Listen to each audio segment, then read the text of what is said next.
કોણ આવ્યું? હે પોલીસ? આ તમે ઘર અહીંયા? આ ઘર ઉપરથી કમ્પ્લેન્ટ આવી છે દહેજ કોક માંગે તમારી પાસેથી. આઈ દહેજની કમ્પ્લેન મેં જ લખાવી સાહેબ. હે તમે કાં? કોણ છે બીજું ઘરમાં કોના વિરુદ્ધ કમ્પ્લેન્ટ આવી? જેન્ટ્સ કોઈ નહીં કોઈ બીજું છે જ નહીં આ ઘરમાં. હું જ છું ને, મેં જ મારી વિરુદ્ધ દહેજની કમ્પ્લેન લખાવી. તો કાં તમે અરે સાહેબ હું આમે દહેજ માંગુ જ છું પણ સાસરીવાળા કે આને આપતા નથી.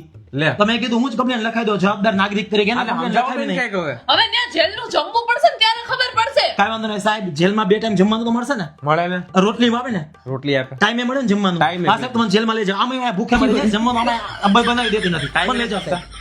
ના લઈ જાઓ તો મને જેલમાં લઈ જાઓ. પણ નીચે હુવડાવશો પછી ખબર પડશે. હા તો હા પણ સાહેબ ને શાંતિથી સુવા તો મળશે ને. હા તો માનસિક શાંતિ તો મને મળશે. આમ અહીંયા શાંતિથી સુવા નથી મળતું સાહેબ. આમ કેવ ચીલમ ચીલી સાહેબ માનસિક કકડાટ રહે છે.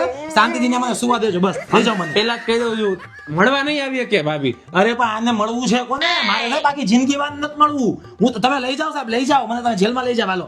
અરે કહું છું કે અહીંયા ધોકા પડશે.